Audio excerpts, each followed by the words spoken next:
Hey guys, welcome to the Liberal Hive Mind, a channel solely focused on exposing the abundant hypocrisy of the left. The paid Democrat shill strikes again. You know, this statement might bother you. You might have a hard time accepting it, but this guy, Harry Sisson, yeah, he's gonna be around for a while. You know, you'd think after the embarrassing launch of his career that at this point everything would have fallen apart for him, but that's not the way that it works in the game of politics now, is it? Nope, and especially not Democrat politics. In the world of Democrat politics, it doesn't matter how incompetent you are. I mean, for Pete's sakes, the president and the vice president of the United States both can't speak English. Everything we have to do with, look, if we finally beat Medicare. Talking about the significance of the passage of time.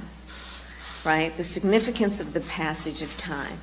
So when you think about it, there is great significance to the passage of time. In the world of left-wing politics, you fail upwards. You don't need competence, you don't need wit, you don't need to be a quick thinker on your feet, ready to retort with the facts or a witty comment. You don't need any of those skills, you don't need knowledge. All you need to do is throw your morals in the dumpster, ethics, schmethics, and just lie. Just push the party talking points. You know, it's the Karine Jean-Pierre effect, arguably the most incompetent White House press secretary of all time, but it doesn't matter because she's willing to lie for the cause. That's exactly what's going to happen with Harry Sisson. This guy's not going anywhere because he's clearly willing to lie and push empty rhetoric more than anybody else. We went from this guy making a clown of himself on TikTok to then being present at White House events and even showing up on panel discussions in mainstream media news segments. And of course, surprise to no one, he's not exactly off to a great start. Let me show you guys exactly what I mean by that, as Harry Sisson is thoroughly embarrassed during his appearance on Piers Morgan's uncensored show. We got some stuff to get into, so let's roll the tape. All right, folks, so as we know, they're not sending their best and brightest, that's for sure. Like I just said, the Democrats don't care. Just push the empty rhetoric. Harry, you think Biden won last night? One person. Yeah, no, I did, definitely. On the substance of the conversation, Biden won. His policy was pragmatic, it was logical, and Donald Trump just lied the entire time. Is incapable of telling the truth, is incapable of actually laying out policy. He didn't talk about how he's going to make the American people's lives better. He just, said that, January 6th didn't happen. He talked about the election. He said that overturning Roe is a great thing and forcing 10-year-old girls to give birth is a fantastic thing. That was Donald Trump's debate.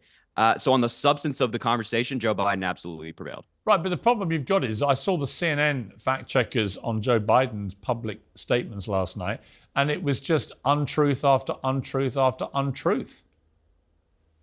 Oh, I'm not sitting here telling you that Joe Biden tells the truth every single time he speaks, or that he gets every single number right and every single statistic right. He gets most of them wrong. That's not true. To compare Joe Biden's lies to Donald Trump's lies is laughable. I don't know how anybody honestly can watch that debate and honestly conclude that Biden won. You'd have to be so deeply embedded in the Democrat partisan tank that you can't crawl out long enough to see the wood for the trees. So first thing, I want to respond to your lie comment. I think that, yeah, we want both candidates to be honest, but we have to weigh the lies here. Like if Joe Biden gets a statistic incorrect, that is vastly different than Donald Trump still pushing lies about January 6th and about the election. Okay, people don't like to talk about excruciating moment when Joe Biden basically froze and mumbled his words, it said complete gibberish, and then Donald Trump just said, I don't think even he knows what he just said. I mean, Harry, what was Biden saying there? It's a very nice, selectively edited clip. I like it. Yeah, I don't think that every person ever is going to speak perfectly. So Biden spoke for 90 minutes in a croaky, monotone, drone-like manner that honestly, for most average viewers watching, was utterly incomprehensible. And the problem he's got is that Trump sounded and looked exactly like he did in 2020 and 2016. Like he's always done. Oh, come on. Yeah, he did. He did not. He did not sound exactly like he did in 2020. I promise you, go back and watch Trump in 2016. Why are you the only person I've heard in the last 24 hours who's not crying because the performance was so horrendous on the Democrat side? I don't know. You have to talk to the people that you're surrounded by. I'm talking about Thomas Friedman and Frank Bruni and all the Democrats. Yeah, that's great. All the Democrats supporting writers for the New York Times and so on. Literally all of them, Van Jones, a CNN, they're all crying because it was so bad it brought tears to their eyes. You appear to have watched a completely different debate. You're happy. You thought it was great. He's going to win a triumphant victory. No, he's not, Harry. Wake up. This guy is a complete bot. Clearly he has no ability to form his own opinions. No, instead he just sticks to the prepackaged talking points. Donald Trump didn't say anything substantive relating to policies, while Joe Biden was logical and actually made sense. What? Bro, what are you talking about, man? How totally absurd, and good on Piers Morgan for hitting back with the facts and asking some pretty good questions. Why are you the only guy still on board with this crap? Well, we know the answer. It probably has something to do with it's literally this guy's job. We all know Harry Sisson's story. He is a paid shill. And so no matter what happens, no matter where the trend goes, no matter what's happening, he's always on board. Yesterday. This is so funny. Republicans are absolutely panicking over how the presidential debate between Donald Trump and Joe Biden is going to go.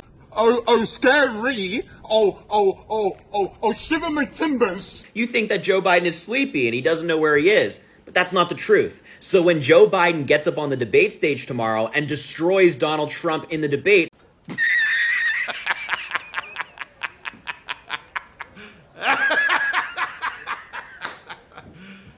You serious? all of these Republican followers are going to be like, wait, what just happened? I thought that Joe Biden wasn't awake. The following day. We're seeing all of these people now say that President Biden should drop out and the Democrats should replace him because of one 90-minute debate. And it's like, okay, when are those same people going to start giving that same treatment to Donald Trump, the guy who's been convicted of 34 felonies, was found liable for defamation, has to pay nearly $500 million in business fraud fines, is facing an additional 54 felony charges in 3 different jurisdictions? When are they going to start calling on Donald Trump to drop out because of that?